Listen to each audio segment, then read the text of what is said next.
Hey guys, welcome back to Chris and Retro. Tonight's video. I've had something I've observed on YouTube for quite some time. I've actually talked about it with another content creator um, about what the fine line between exploitation of what's going on in the street and the women that are currently stuck in that lifestyle and raising awareness. So I'm a proponent of making sure that people don't look at others that are struggling with addiction or homelessness as them over there versus us over here. I think it's good to have those stories come alive. Hey, people understand that these young women and these young men out there are our kids. They could be us. For many of us, it was us, and if we're not careful, could be us again. But I struggle with it because let's get real. I mean, we're in a predatory society. I mean, we got a bunch of us men out here that really don't behave very well, and the whole reason why, solicitation and those types of things have been around for allegedly the oldest profession in the world is because there's a desire out there that men crave, and so we take advantage of women in these environments. And when women are struggling with a drug addiction, it's an easy button. It's an easy way for them to deal with this problem, and there's such a draw to it that it easily covers an addiction, especially if they're doing it on their own. So with that, there's no shortage in going out and finding these women for videos and for other things. And so it's real easy for us to go out there as people in this work and say, I'm just trying to tell a story and show this. Now, I believe there are ways to do this correctly, and I believe there's ways to do this incorrectly. I would say that the correct way of doing it is to not obsess over it as just the women involved in it, and to provide more color and more context to what's going on in the street, other than just showing prostitute after prostitute after prostitute, all of them being young, all of them clearly having been very attractive at one point in their life. So the right way to do this, I've seen done through Blood on a Razor Wire TV, Chad Mark. I've seen him, actually, the very first time I watched his channel, he noticed somebody on the street he happened to know. Like, it actually, because it was in his community, that he knew this person personally. So he asked her if she wanted to be on camera, and I think you could just feel the whole, holy cow, I can't believe you're out here. And then come to find out, as I talked to him, I didn't know him at the point, but we've become acquaintances since. And knowing the backstory, they did know each other. And what he was trying to do is, in his mind, I think, was thinking, if that happened to her, that can happen to anybody. Let's try to get a voice up there to have people understand that this is a cautionary tale. Pump the brakes. I've also seen him do it very rarely, but has done specials on it, and also gone down some streets over on Lyle Avenue and whatever, and noticed some people out there. And he's doing it just to show what that life is. But he equally balances that with a predominant share of his content is men. By far and away, the dominant share of his content is men. He's even had my fiance on his show as a guest, and she's got history as well, and did not exploit her in any inappropriate way. So I think there's a way for us to position this and understand, so that we create the awareness that a prevention message to say, don't go here.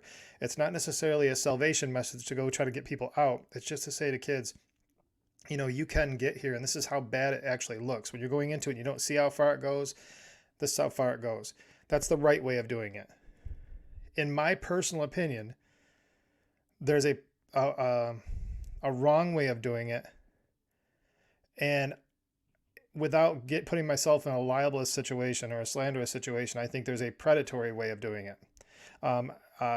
You've heard about in MC culture people pimping the patch for their own gain. Well, I feel like people on YouTube are pimping disadvantaged women for clicks. I believe this is being done over and over and over again. And I've mentioned it to personal friends. I've mentioned it to Sam. I've mentioned it to other people, that this is clearly exploiting their situation for personal gain. And you can tell based on the obsession over this type of content on certain channels. So I've never really done anything on here about it, but personally I've had a real issue with it. I also had another observation recently. I'm like, you've got young women out here that the only way they're making money to pay for their addiction is this. just about every single one of them has some aspiration of getting off the streets and getting back to a regular life. Many of them have children. Most of them have some very traumatic history. They have dreams, or recently have been out, or they had long seasons of sobriety, and they're back on the street for 3-4 years at a time. But I think we create another problem when they become YouTube and TikTok famous because they were that hot girl that is out prostituting herself and admitting it. They're creating a fan base for these women in the street. So what happens when these women come back out and they try to actually create for themselves a life of meaning and purpose where they put all that behind them, and now they've got an entire global fan base behind them for prostitution? Because it's not empathy, I can promise you that. But you got a bunch of men making these women famous. So that was an assumption that I had that possibly could be going on. Well, I'm going to share with you a video tonight, and the video content creator, I don't know this channel. I don't know the person at all. I've reached out to the person to have a conversation with them at one point. It would just hit crickets because, I'm a 51-year-old male. I don't fit the demographic for the videos he's doing, but he's a much bigger channel, and I would have assumed that this content is why. So I'm going to share with you something that really bothered me tonight because it illustrated when I came across this content, because I was trying to pull together. I was thinking I was going to do this video anyway. Got halfway through this video, and sure enough, I ran into this thing. So let me share with you real quick a video that I found, and I think it illustrates one of my concerns.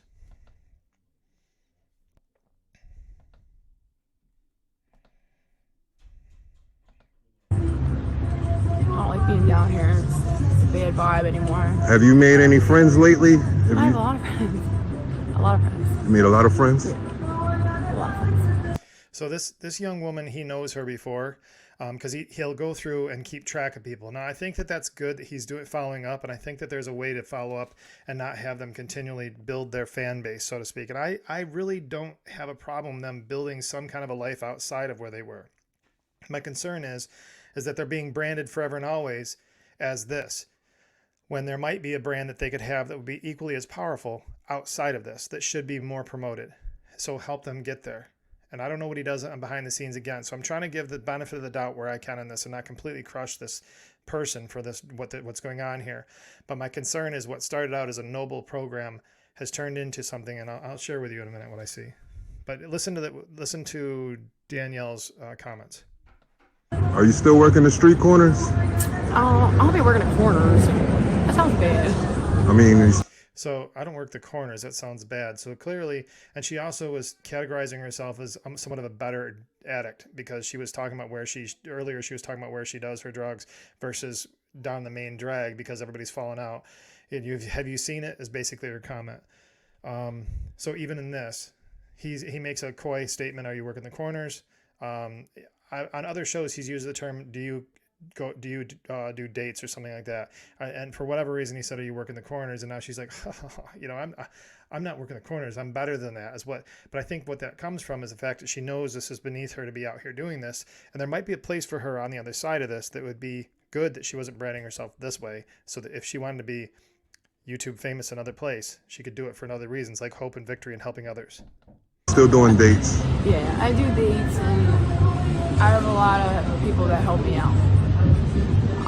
I will say a lot of people that I've met in the interviews help me a lot. Are they dates? So here it is. That's exactly what I've been talking about.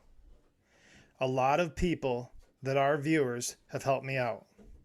Now, I know plenty of them are charitable. You can hear a lot of comments in there where people are charitable, but if you've been around the recovery community at all, you realize there's a lot of charitable giving given by men. Even when you look at AA or NA or something like that, one of the problems is that a lot of older men will come in with the means and resources to help these young women out, and they think that they're coming across as a very noble way, and they're not. It's a predatory way to get with them. And there was an individual here that was very prominent in our program. He was a regional director, I think, for the association, and he got himself in a ton of jams because he was doing that exact same thing. And he wasn't an older guy. He was a younger guy that professed to be an engineer and had his own business and was a speaker. And the whole, I picked on it actually here on the show, it looked a certain way, was very dynamic, and went out there and used that platform for his own personal gain, and that caught up with him. So he's no longer to be, around here. He's not speaking the recovery communities or anything else, which I don't care either way how that played out, because he was predatory in what he was doing. And I think that women a lot of times are taken advantage of in that way. So I get concerned when I hear a lot of people that were viewers help me out. Well, for what reason, So, and I'm sure that if there were other men that were on this channel as interviews, that they probably would not get the exact same outreach that this young woman is, because she's an attractive young woman. She actually puts herself together for these interviews. So I think she knows he's coming. She's obviously got wraps on her arms from what I would consider probably abscesses, but she's dressed well and she's prepared for this interview to look a certain way, because she knows that she's getting attraction and attention from the viewership of this channel.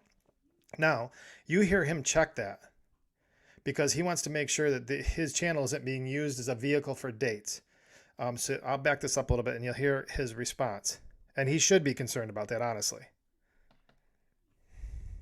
Like, I don't know. Yeah. I don't like people looking at me when I get high. So I backed up. I just try to stay out the way now. I don't like being down here. It's a bad vibe anymore. Have you made any friends lately? I have a lot of friends. A lot of friends. You made a lot of friends? A lot of friends. Are you still working the street corners? I'll be working at corners. That sounds bad. I mean, are you still doing dates? Yeah, I do dates, and I have a lot of people that help me out. I will say a lot of people that I met in interviews help me a lot. Are they dates? No.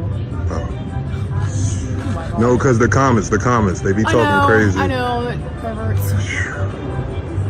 Anyway, but yeah, I really don't have to do dates like that. So she says perverts. He says he was questioning it. Is she getting dates through these interviews? And of course she's saying no. But you got to be kidding me. Of course she is. And he's trying to catch himself and say, you're getting dates through this? Well, of course he knows that's going on. You don't get 156,000 subscribers when most of your content, and if I look at the channel itself, and I'm not going to give it a lot of shine in this because he's doing just fine by himself. But if I look at 1, 2, 3, 4, 5,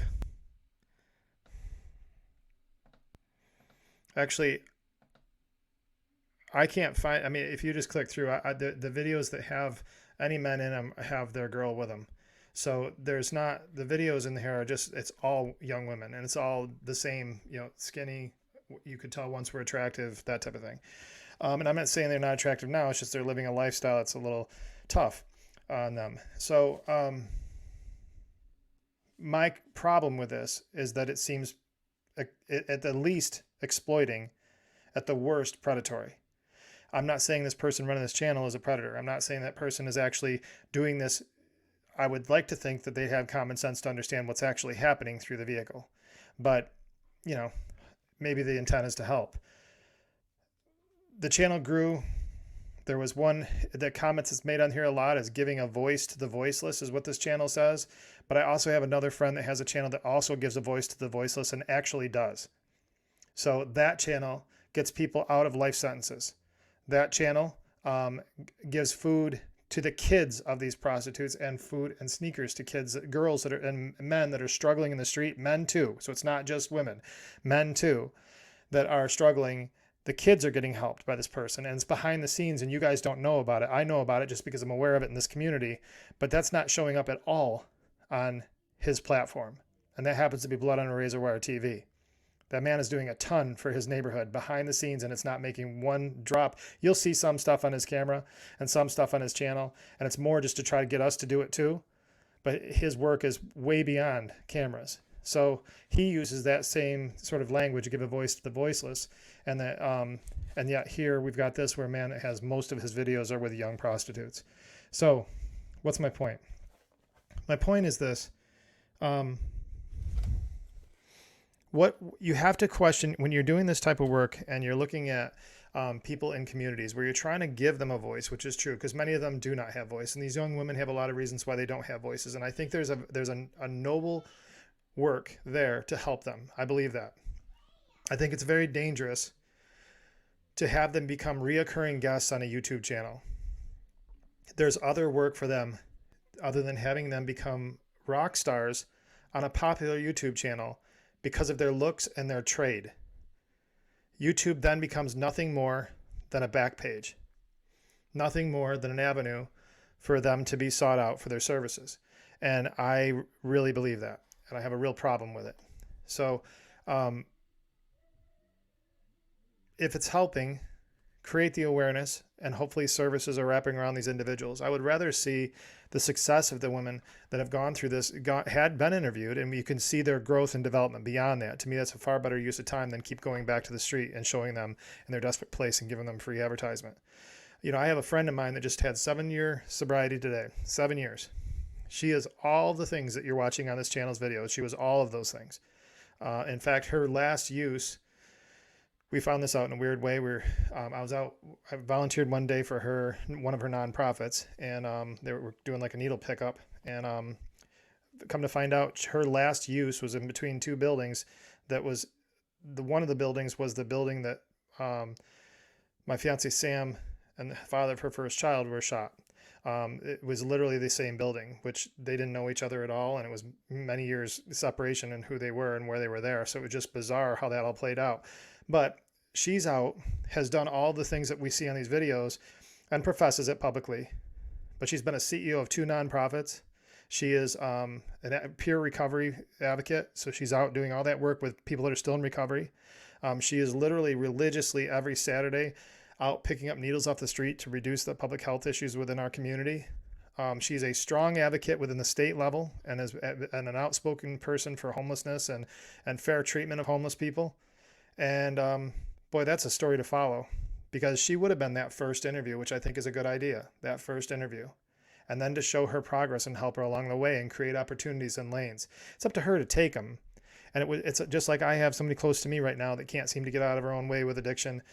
You can only create so many lanes. Whether they go through it or not, that's up to them. But in these situations, rather than have a repetitive propaganda for a pretty girl to get more people to keep her where she's at, show her journey, help her along the way, show advocates that come in and support her along her journey. I think that's a far more positive message than saying, yeah, this is working out just fine. She's getting a ton of money and can afford her addiction, and maybe she doesn't want more. I think they just send such a horrible message to those that are struggling in addiction.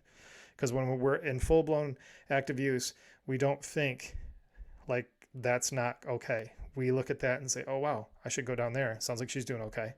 If I can just get an interview on that channel, I'll be fine. I can feed my addiction every day. Therein lies my problem with the whole thing.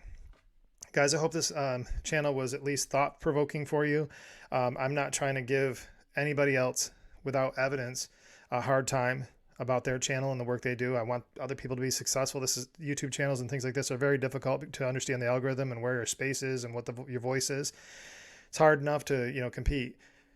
But when I see this stuff, it's concerning for sure, especially given the fact that I've got a number of people that I care about that would have been on the other side of that camera. And there's a lot of guys laying around those exact same piles of grass dying too. So guys, thanks for tuning in. I hope you enjoyed this episode. Please like and subscribe, spread the word. Also check out my TikTok, check out the community page here on the YouTube.